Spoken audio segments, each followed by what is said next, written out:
Bonjour, bonjour à tous, c'est David.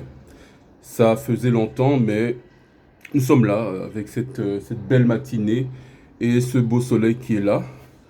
Nous sommes là, on est toujours ensemble, bien entendu, pour s'encourager les uns les autres, pour s'améliorer les uns les autres, du moins ceux qui veulent s'améliorer et ceux qui veulent s'encourager, pour aller de l'avant et, et pour finalement être la meilleure version de soi-même. C'est de ça que la vie regorge. Donc c'est ça le but de la vie, c'est que chacun puisse être la meilleure version de soi-même. Aussi bien la femme que l'homme. Évidemment, la femme ne va pas se comparer à l'homme, ni l'homme se comparer à la femme. Mais chaque homme devrait être la meilleure version de lui-même. Et chaque femme également, la meilleure version d'elle-même. Et j'ai bien entendu mon petit Grips pour m'aider à bouger mes neurones et à bien réfléchir. Alors aujourd'hui, nous allons parler du mécanisme de la compensation. Le mécanisme de la compensation. Et ça touche spécifiquement les femmes. Pour ne pas dire la femme afro. De façon particulière, mais la femme en général. Le mécanisme de compensation. Alors, tout va à l'origine. Dans toute chose, il faut toujours aller à l'origine. Quand vous voyez une femme, et si je m'adresse à mes compagnons hommes, ne soyez pas impressionnés sur sa beauté. Ne soyez pas impressionnés sur sa prétendue intelligence. Ne soyez pas impressionnés sur son grand âge. Ça veut dire peu de choses. Il faut toujours essayer de la ramener à l'origine. C'est là que tout commence. Les filles, quand elles sont petites, on les fait croire que ce sont des princesses, n'est-ce pas? Elles sont toutes des princesses. Elles sont toutes les meilleures. Et bien sûr, par conséquent, elles attendent toutes le prince charmant. Celui qui viendra les sortir de leur quotidien sur un cheval blanc ou noir selon les contrées pour les amener dans des perspectives les meilleures évidemment. Parce qu'elles sont des princesses. Elles ont droit, comme elles aiment dire, elles ont droit, j'ai droit au meilleur. Alors que personne n'a droit à rien, il faut tout mériter. Elles ont droit, d'après elles, au meilleur. Ça, c'est ce qui se passe dans leur tête. C'est ce qu'on leur a inculqué. Elles sont des princesses, des reines. Et donc, la vie courante, la réalité les rattrape. Les choses ne se passent pas comme on leur avait dit que ça allait se passer. Et les choses donc ne se passent pas comme elles veulent que ça se passe. Et donc là, elles veulent fuir cette réalité-là. Et il y a ce qu'on appelle le mécanisme de compensation.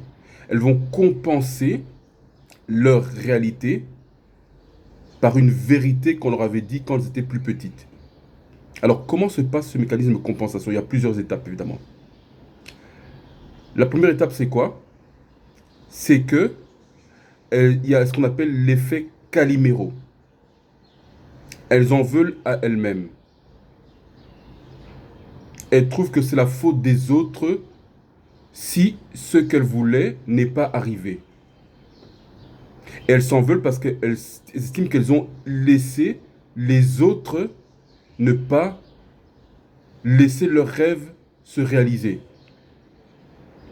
Donc elles en veulent à elles-mêmes, elles en veulent aussi à toute la terre.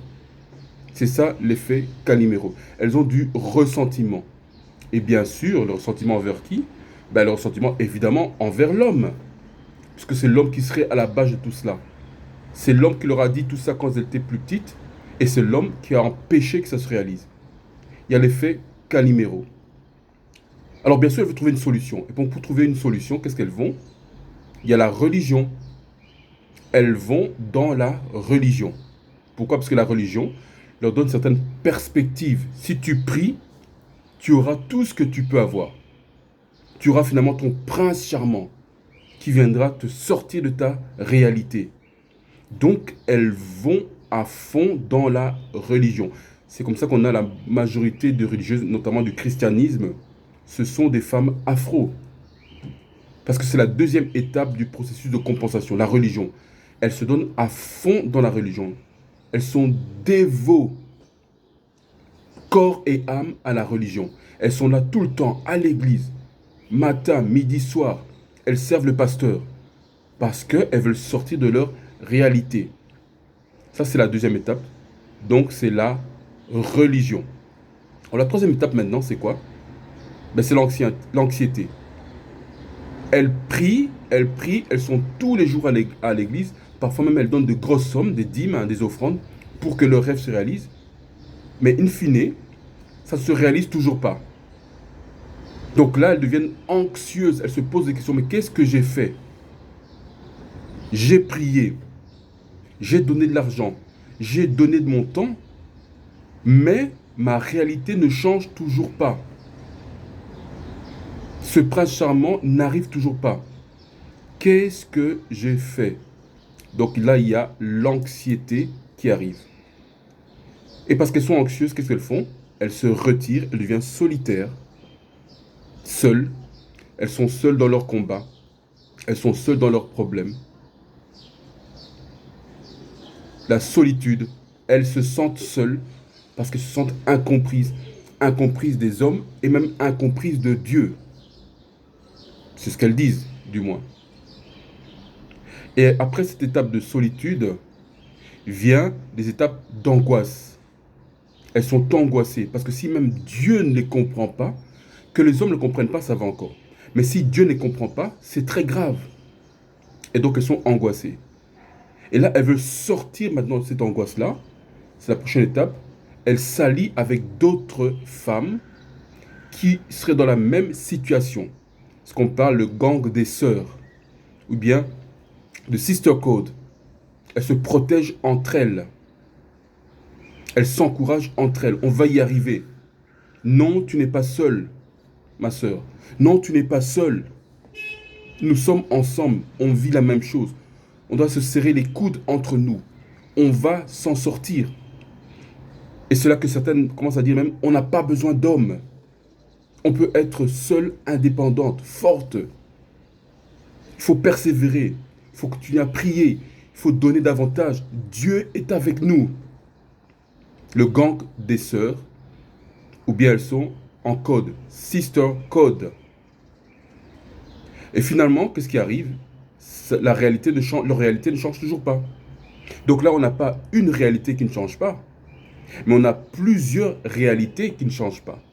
Ce sont plusieurs femmes qui ont leur réalité, et leur réalité ne change pas. Donc imaginez-vous qu'est-ce qui se passe dans leur tête.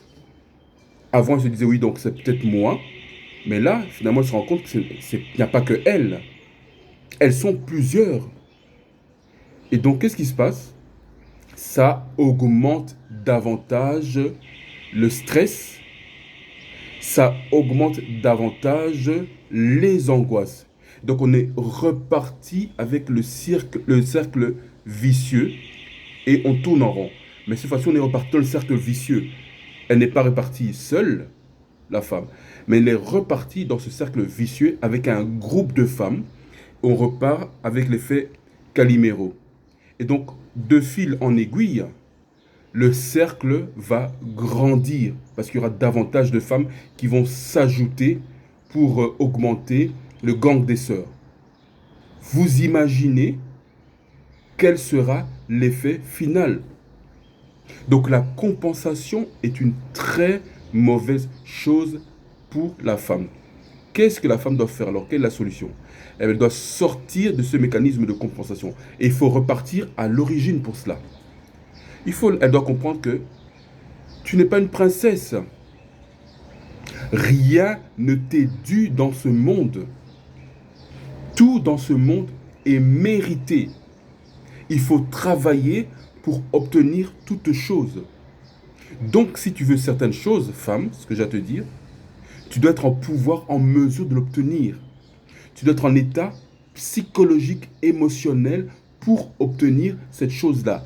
Rien ne t'est dû. Tout est mérité. C'est ça mon message.